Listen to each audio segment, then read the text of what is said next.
the climate's always been changing, Roger, always. And guess what? It always will. And it doesn't matter how much we get taxed for the air we breathe. It doesn't matter how restricted we are or how controlled we are. The climate will always change. And guess what? It hasn't got anything to do with human beings. Or at the very least, the jury's out. Or just above the very least, maybe it has a tiny impact, and maybe that's positive.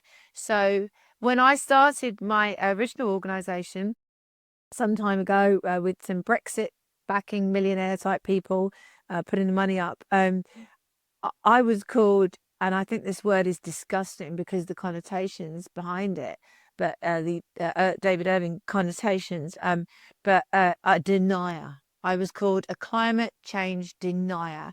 And You mean you were the David Irving of climate? I was, yeah, that was my thing. Yeah, that was my shtick. I was apparently the David Irving of climate change. And apparently the science was settled. But do you know what, Roger? People were a little bit more skeptical over COVID about that particular phrase. I can't think why. The science is settled. So maybe, just maybe, I was knocking on an open door at that point. So even though it was difficult at the beginning, and I mean, even Nigel Farage gave me a really hard time on GB News.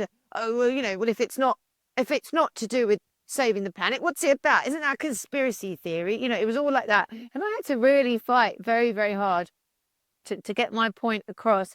And then eventually, slowly but surely, my view started to become a bit more mainstream. The kind of people that supported Brexit would suddenly be sceptical about net zero. Then suddenly they were anti-net zero.